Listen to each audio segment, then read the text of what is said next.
The alarm blared through the command center of Earth's orbital defense station. Red lights flashed as officers rushed to their stations. On the main screen, dozens of enemy ships appeared as small red dots, moving closer to Earth. Admiral Han stood tall, his weathered face showing no fear.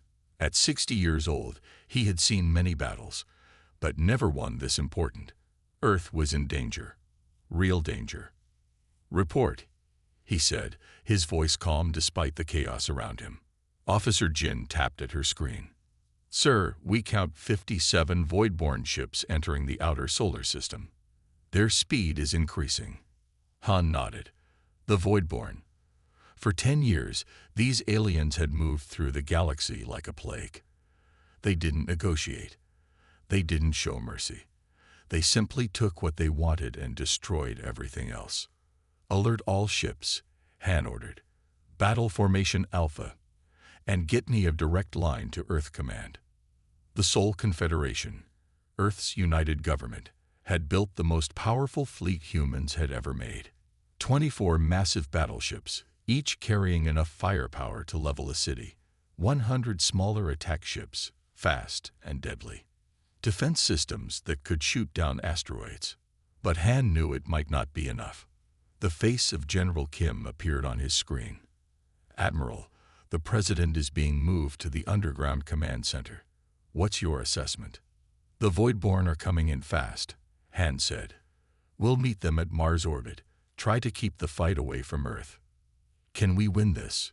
the general asked quietly. Han paused. "We'll give them hell, sir." The connection ended. Han turned to look at his officers, all watching him for guidance, for hope.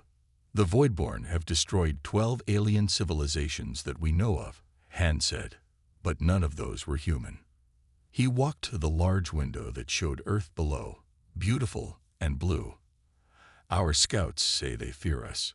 Their reports call us unpredictable and dangerously creative. They're attacking us now because they're afraid of what we might become." Officer Jin approached with a tablet. "Sir, latest intelligence. We intercepted some of their communications." Han studied the report. The Voidborn were a collective, sharing one mind across many bodies. They didn't understand individual thought. They didn't understand human emotions, and that made humans dangerous to them. "Send this to all ships," Han ordered.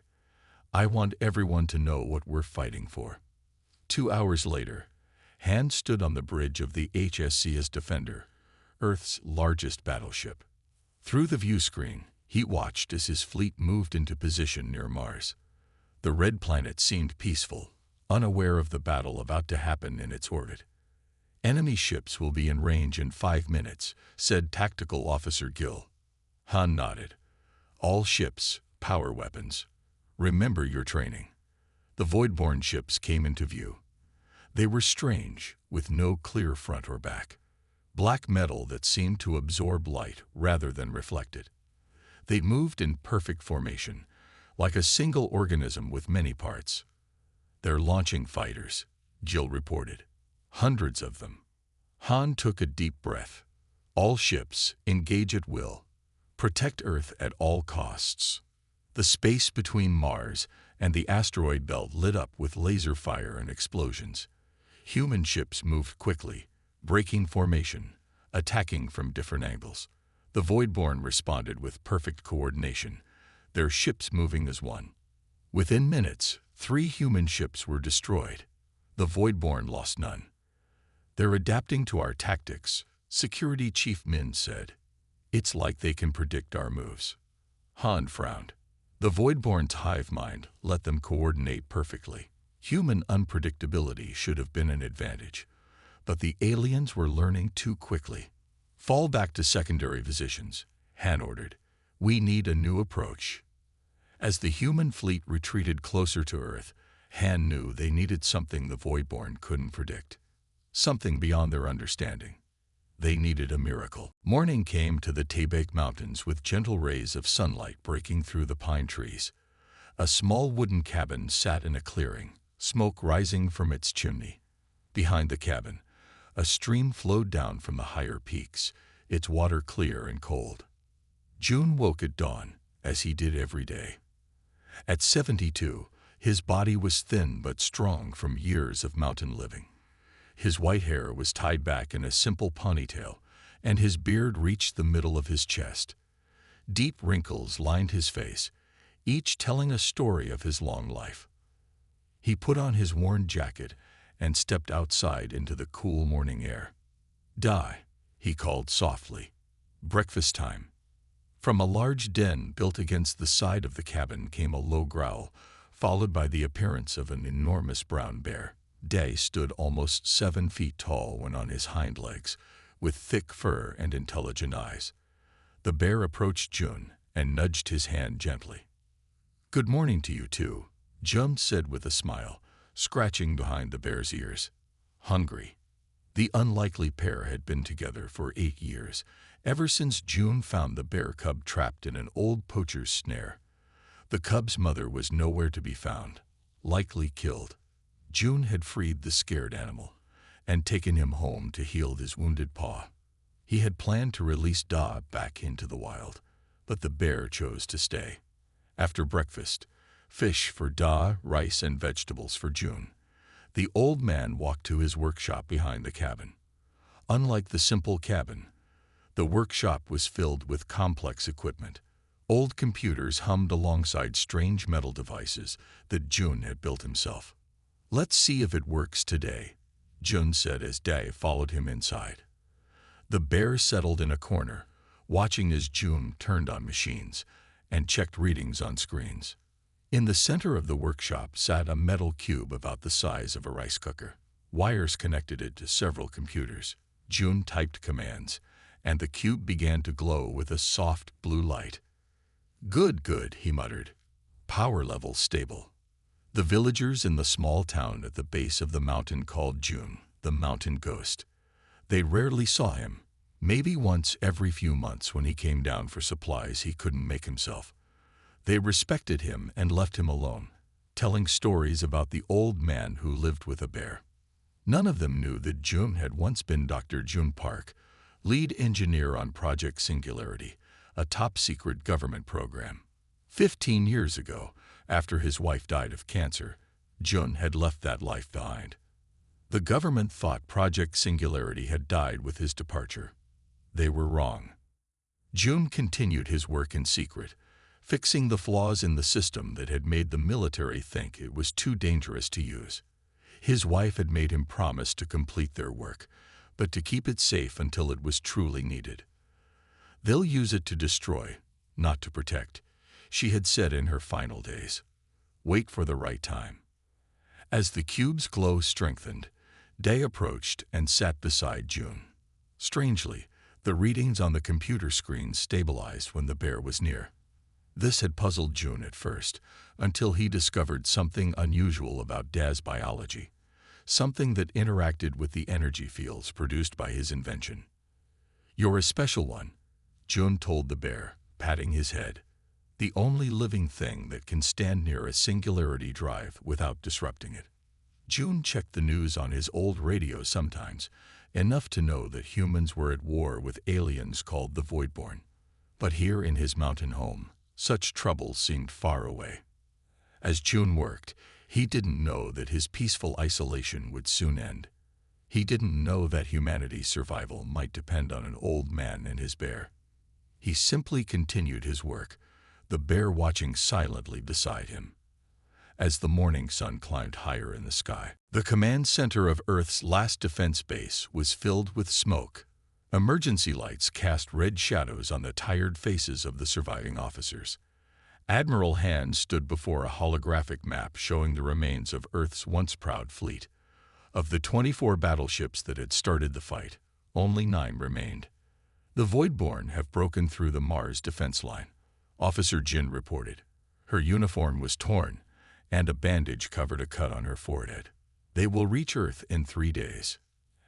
Admiral Han nodded slowly. He had not slept in 48 hours. "Casualties. Over 5,000 dead," Jin said quietly. "Twice that many injured." Han closed his eyes for a moment. So many good people lost. And for what? The Voidborn still came, unstoppable in their advance. "Sir," a voice called from across the room. "I found something." Lieutenant Sue was the youngest officer on Han's staff, only 26 years old. Before the war, she had worked in military intelligence. Now she approached Han with a tablet in her hands, her eyes bright with something Han had not seen in days: hope. "I was searching old military files for any weapon projects that might help us," Sue explained. "I found references to something called Project Singularity, developed 15 years ago." Han frowned. "I've never heard of it." "It was top secret," Sue said. "The files say it was a new kind of propulsion system that could also be used as a weapon. Something about bending space and time." "Did they build it?" Han asked. Sue shook her head. "The project was shut down. They said it was too unpredictable, too dangerous. But the lead engineer was named Dr. Jun Park." "Was?" "He disappeared after the project ended. His wife had died, and he just left. But there are stories about an old man living in the Taebaek Mountains who matches his description." Han looked back at the holographic map. Earth was running out of time. "You think this old project could help us?" "The Voidborn predict our moves because they think logically," Sue said. "This technology was shut down because it was unpredictable. It might be exactly what we need." Han thought for only a moment. "Take a team. Find this Dr. Park. If there's even a small chance this can help us, we must try." 6 hours later, Lieutenant Sue and 3 soldiers flew a small transport ship toward the Taebaek Mountains. Below them, the Korean peninsula was mostly dark. Most cities had shut down their lights to save power for the war effort. "We'll land near this village," Sue told the pilot, pointing to a map. "The locals might know where to find our mountain hermit." The village was small, just a few dozen houses clustered near a river. When the military transport landed at the edge of town, people looked out their windows with fear. They relaxed slightly when they saw it was a human ship, not the aliens they had heard about on the news. An old woman approached as Sue and her team stepped out. "What brings soldiers here?" she asked. "Is the war coming to our mountains?" "Not yet," Sue answered. "We're looking for a man who lives alone in these mountains. He would be in his 70s, with white hair and a long beard." The old woman's eyes widened. "You mean the mountain ghost, the one who lives with a bear?" "A bear?" one of the soldiers asked in surprise. "Yes," the woman nodded. "He comes down for supplies sometimes. Always alone, except for the large bear that follows him like a dog. No one goes to his cabin." "We need to find him," Sue said. "It's important for the war effort." The woman looked doubtful. "The path is dangerous. Steep cliffs, loose rocks, and winter is coming. Snow has already fallen on the higher slopes." "We don't have a choice," Sue said. "Can you point us in the right direction?" As the old woman described the path up the mountain, Sue looked at the darkening sky. Night was coming, and with it cold. But they had to hurry. Somewhere up in those mountains was a man who might hold the key to saving Earth, if they could reach him in time. The mountain path grew steeper as Lieutenant Sue and her team climbed higher. Cold wind cut through their military jackets, and their breath formed small clouds in the air. They had been climbing for 5 hours, and the sun was starting to set. "We should find shelter soon," said Corporal Ta, looking at the darkening sky. "Mountain nights are dangerous." "Just a little further," Sue insisted. The villagers said his cabin should be near the waterfall. They rounded a bend in the path and stopped. Before them was a small clearing with a wooden cabin. Smoke rose from its chimney, suggesting someone was home. A stream flowed nearby, coming down from higher ground. "This must be it," Sue said, feeling both relief and nervousness. Would this old hermit help them? Would he even care that Earth was in danger? As they approached the cabin, a low growl stopped them in their tracks. From around the side of the building came an enormous brown bear, its teeth bared. The animal was huge, at least 7 feet tall when it rose on its hind legs. "Don't move," whispered Ta, slowly reaching for his weapon. No, Sue said quickly. No weapons. The villagers said he has a bear. This must be it. The bear took another step toward them, still growling. The soldiers stood frozen, not sure what to do. Then the cabin door opened, and an old man stepped out. He had long white hair tied back in a ponytail and a beard that reached his chest. He wore simple clothes patched in many places. "Duh," the old man called. "Come here." To the soldiers' amazement, the bear immediately turned and walked to the old man's side, though it kept watching the visitors with suspicious eyes. "Dr. June Park?" Sue asked, stepping forward carefully. The old man's eyes narrowed. "No one has called me that in 15 years. Who are you?" "Lieutenant Sue of the Earth Defense Force," she replied. "We need your help, sir." June looked at the 4 soldiers, then at the darkening sky. "Night is coming. You can tell me why you're here inside, where it's warm." The inside of the cabin was simple but clean. A fire burned in a stone fireplace, and shelves lined the walls, filled with books and strange metal objects. The bear settled on a large rug near the fire, but kept watching the visitors. June served them tea in mismatched cups. "Now," he said, sitting in an old wooden chair, "why has the military come looking for me after all these years?" Sue took a small device from her pocket and placed it on the table. It projected an image of Earth, surrounded by red dots representing void-borne ships. "We are at war," she explained. "Aliens called the Voidborn have destroyed many worlds. Now they are attacking Earth. We are losing badly." June sipped his tea, his face showing no reaction. "And what does this have to do with me?" "Project Singularity," Sue said. "We found records that you were developing a new type of propulsion system, something that could bend space-time. We need that technology now." June put down his cup. "That project was shut down because the military thought it was too dangerous. Right now, the extinction of humanity is what's dangerous," Sue argued. "The Voidborn have destroyed most of our fleet. In 3 days, they'll reach Earth." Ty leaned forward. "Sir, we don't even know if your technology works. But we're out of options." June stood and walked to the fireplace. He reached out and scratched behind Day's ears. The bear made a sound almost like a purr.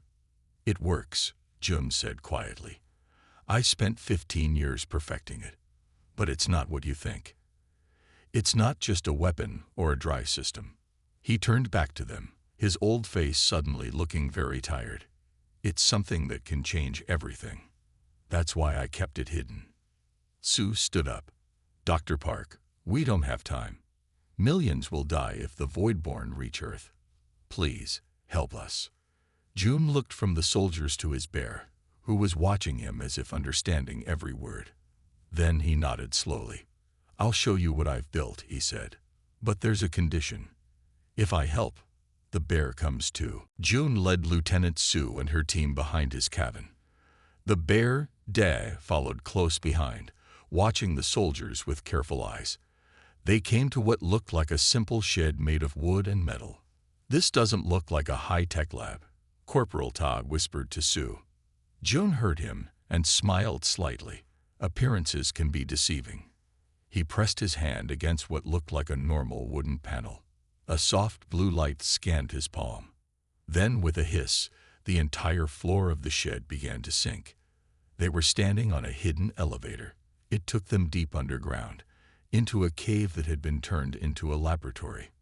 Bright lights came on automatically, revealing walls of computers and strange machines. "Welcome to the real Project Singularity," June said. The soldiers looked around in amazement. This hidden lab was more advanced than anything they had seen, even in military facilities. "How did you build all this out here?" Sue asked.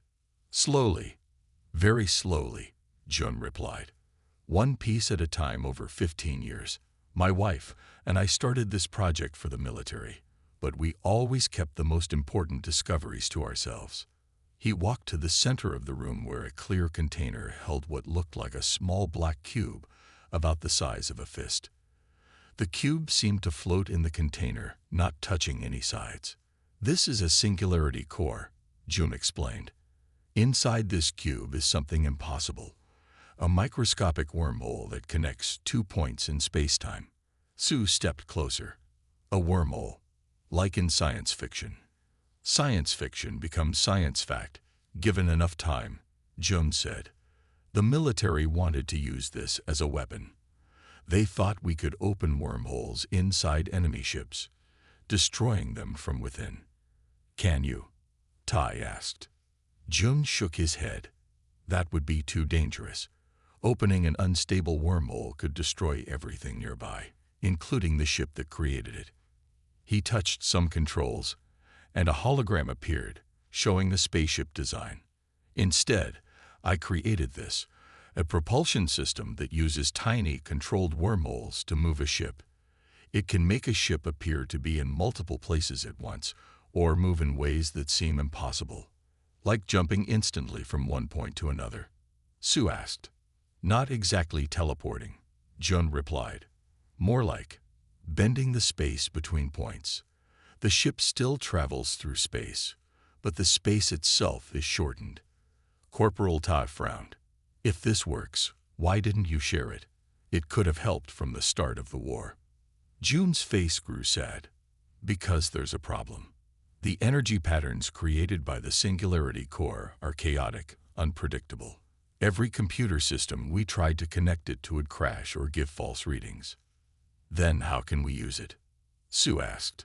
Jun turned to look at Da, who had settled in a corner of the lab. That's where he comes in. The soldiers looked confused. Jun walked over to the bear and knelt beside him. I found Da as a cub, caught in a trap. When I brought him to my lab to treat his injuries, something strange happened. All my instruments started working correctly for the first time. He stroked the bear's fur. Da's brain produces a unique electromagnetic field. For some reason I still don't fully understand, this field stabilizes the chaotic energy of the singularity core. You're saying we need a bear to make this technology work? Tai asked in disbelief. Not just any bear. This bear, Jun answered. That's why I said he comes with me. Without Da nearby, the system becomes unstable within minutes. Sue looked from the old man to his bear companion, then at the small black cube floating in its container. Could this really be the key to saving Earth? How quickly can you get this system ready for a ship? She asked. Jun stood up. I've been ready for years. I just needed the right moment. He looked at each of them seriously. The Voidborn think logically. They predict patterns, but there is no logic, no pattern to what the singularity core does when Da is near. It will confuse them. Then let's go, Sue said. Earth needs you.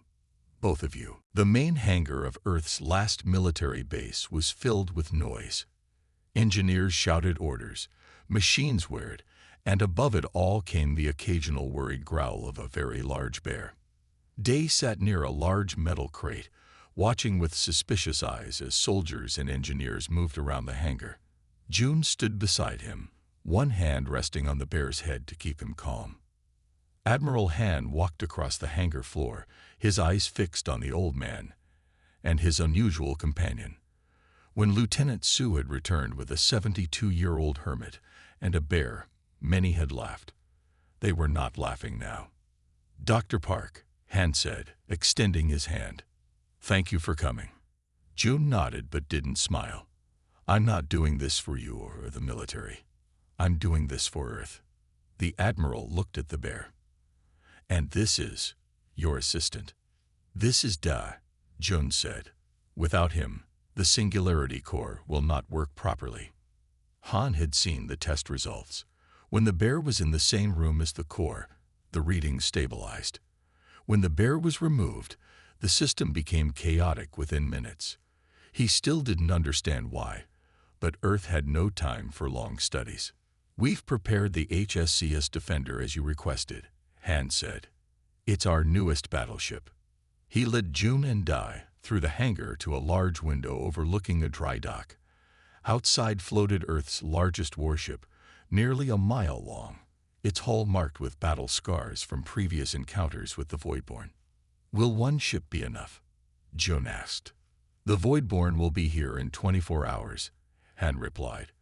We don't have time to modify more than one ship.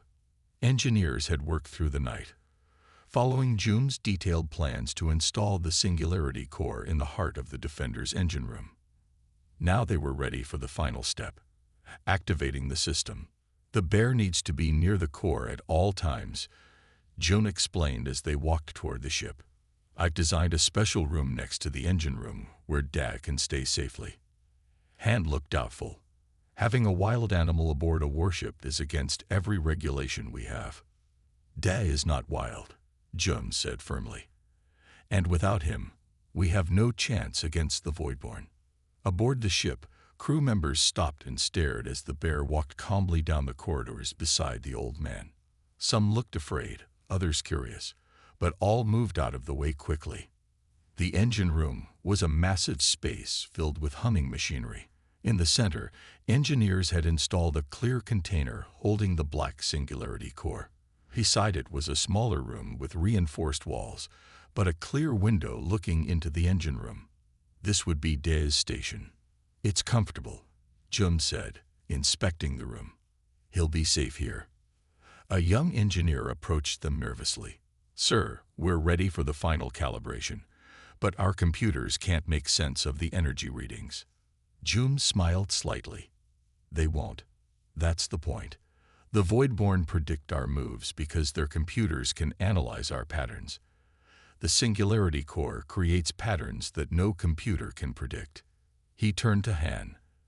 That's why the military shut down the project. They wanted a weapon they could control completely. This one can't be fully controlled, only guided. And the bear guides it?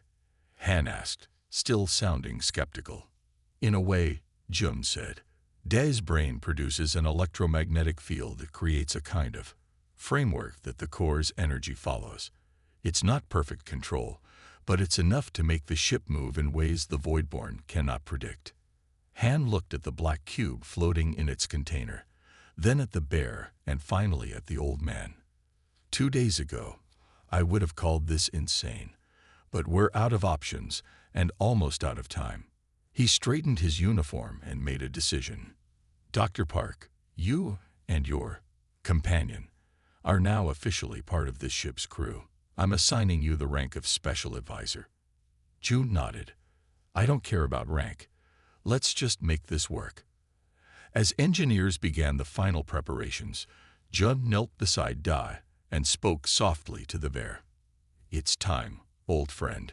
We're going to the stars. The bridge of the HSCS Defender was silent as the ship moved away from Earth. On the main screen, they could see the approaching Voidborn fleet, 43 alien ships in perfect formation, like a wall of darkness moving toward Earth. Admiral Han sat in the command chair, his face set in grim determination. Beside him stood Jun, looking strange in his new uniform. Through a small screen, they could see Dae in his special room next to the engine core, surprisingly calm despite the noise around him. All remaining Earth ships are in position, Officer Jin reported. Orbital defenses are at full power. Han nodded. And the Singularity Core? Ready, Jun said. But remember, we can't use it continuously. The energy buildup could damage the ship. Short bursts only. Han looked at the tactical display. The Earth fleet was badly outnumbered. 8 battleships and 27 smaller ships against the Voidborn armada, but they had one thing the aliens didn't expect. All ships, maintain position, Han ordered. Let the Defender move ahead alone. The HSCS Defender glided forward, a single ship against the alien fleet. On the Voidborn command ship, alien sensors detected the lone human vessel. They're ignoring us, Lieutenant Su said, watching the tactical display. They don't see us as a threat. Good, Han replied. Let's show them their mistake. Dr. Park, activate the Singularity Core. Jun touched a control panel. In the engine room, the black cube began to pulse with energy. Dae, sensing the change, moved closer to the windows separating his room from the core. Singularity drive active, Jun reported. Ready on your command. Han took a deep breath. Execute Maneuver 1. The effect was immediate and stunning. The HSCS Defender seemed to blur, then suddenly it was in 3 places at once. Its image split across space as the Singularity Core bent the fabric of reality around the ship. On the Voidborn vessels, alarms blared. Their computers could not understand what was happening. The human ship was registering in multiple locations simultaneously, breaking every law of physics the aliens understood. Fire all weapons, Han ordered. The Defender's laser batteries and missile launchers opened fire from all 3 of its apparent positions. The Voidborn shields, calibrated to block attacks from normal vectors, failed as weapons fire seemed to come from impossible angles. 3 alien ships exploded in quick succession. It's working, Sue shouted, unable to contain her excitement. On the small screen showing Daz's room, they could see the bear pacing now, agitated but focused. The energy readings from the Singularity Core fluctuated wildly, but remained within safe limits. The Voidborn are changing formation, Jin reported. They're trying to surround us. Execute Maneuver 2, Han ordered. June adjusted the controls. The Defender's multiple images collapsed back into one, then the ship seemed to fold into itself before reappearing behind the Voidborn fleet. Fire again, Han commanded. More alien ships fell to the Defender's weapons. The Voidborn, masters of logical warfare, couldn't adapt to a ship that moved in ways their computers said were impossible. They're sending a signal to each other, Jin said, listening to alien communications. They're confused. Han allowed himself a small smile. They fear what they don't understand. Suddenly, the ship shook violently. A lucky shot from an alien vessel had struck the Defender's side. Damage report, Han demanded. Minor hull breach on Deck 7. An officer reported. Automatic seals engage. June checked his readings with concern. The core is getting hot. We need to give it time to cool down. As if sensing the danger, Day roared from his room. The core's energy levels immediately stabilized. How did he do that? Sue asked in amazement. I told you, Jun said. There's a connection between him and the core that I don't fully understand. But it works. The Voidborn ships were regrouping, trying to form a defensive circle. Their perfect coordination was faltering as their hive mind struggled to process what was happening. Han leaned forward in his chair. The rest of the fleet can attack now. We've broken their formation. As Earth's remaining ships moved in to join the battle, the HSCS Defender executed another impossible maneuver, appearing to phase through an alien vessel before firing directly into its engine core. For the first time since the war began, humanity had the upper hand. The battle had raged for 6 hours. The space around Earth was filled with the remains of destroyed ships, both human and Voidborn.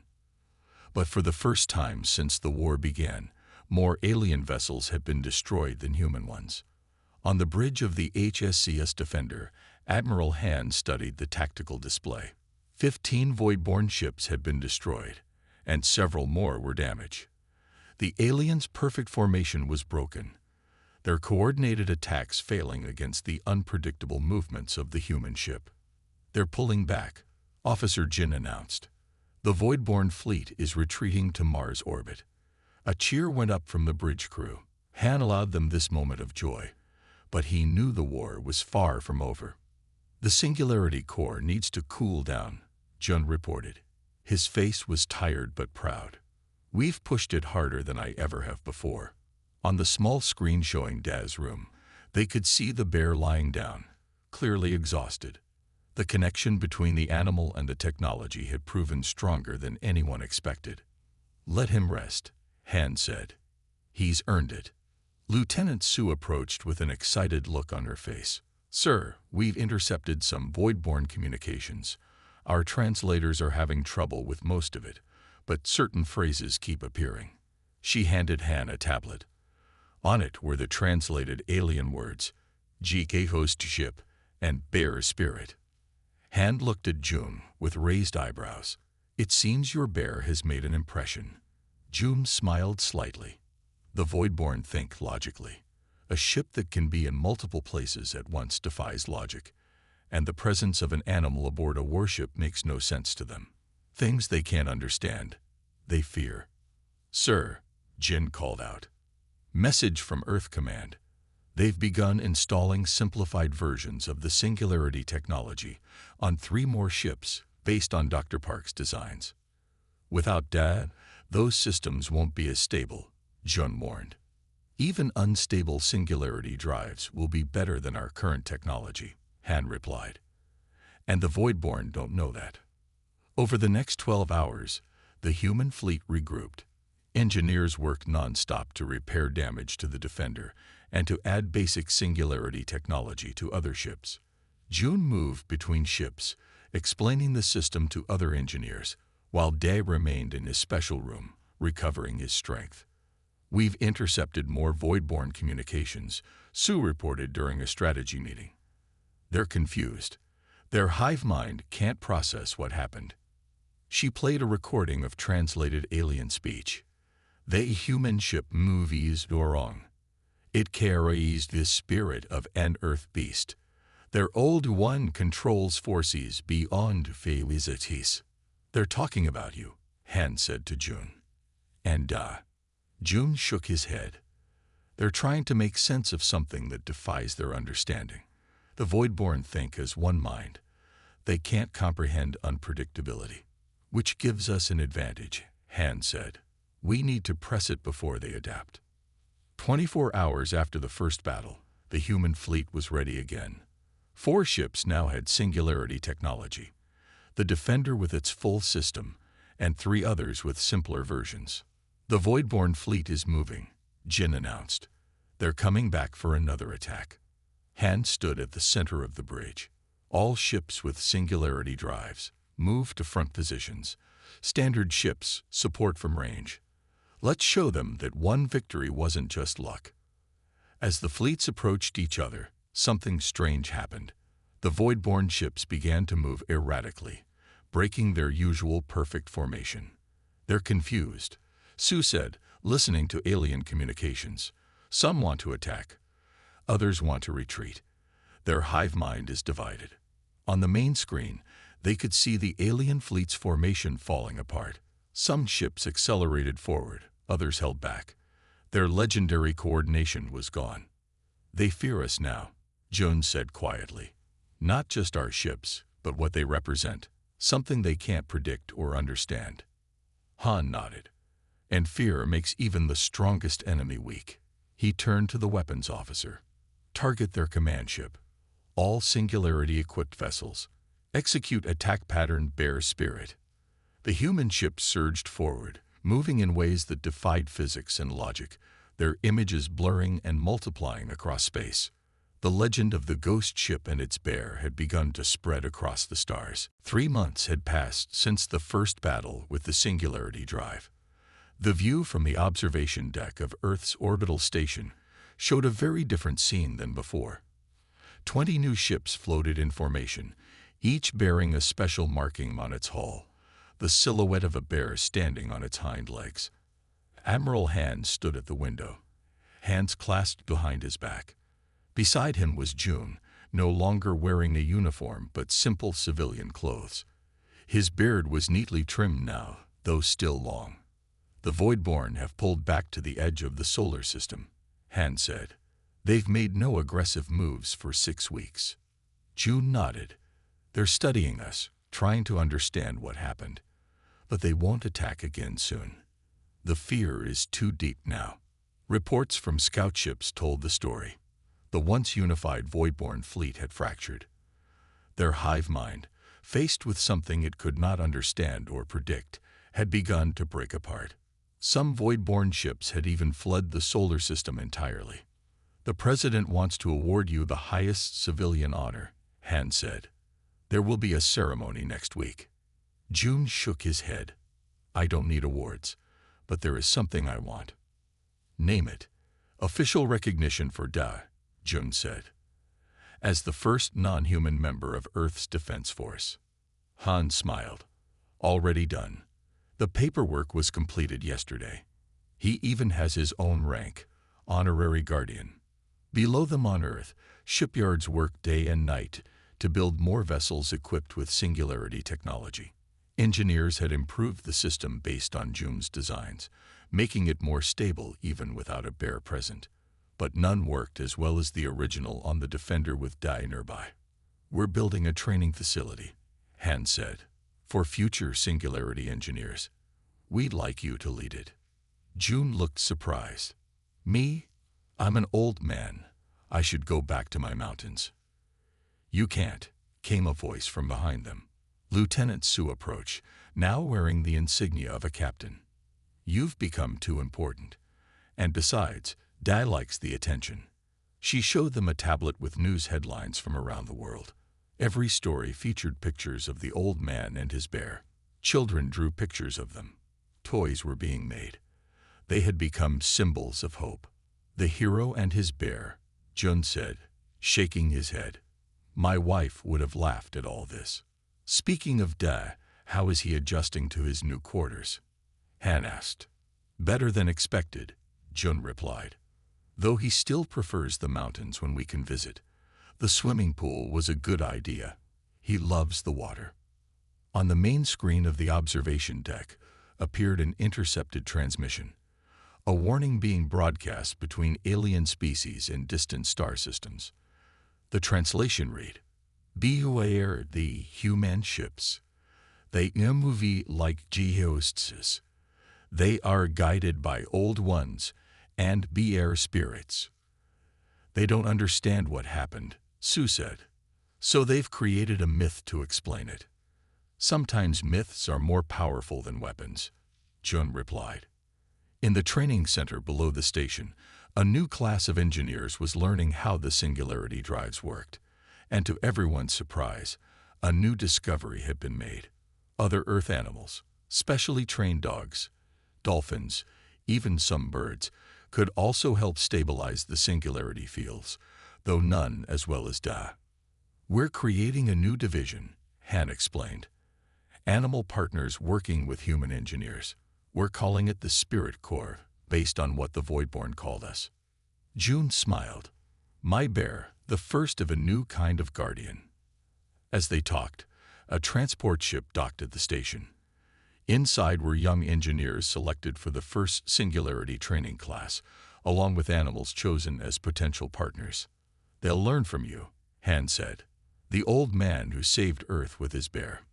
Jun looked out at the stars, at the distant point where the Voidborn ships lurked at the edge of the solar system. They feared what they didn't understand, the unpredictable bond between a human and an animal, the chaos that came from true partnership rather than forced unity. "They feared our ships," Jun said quietly.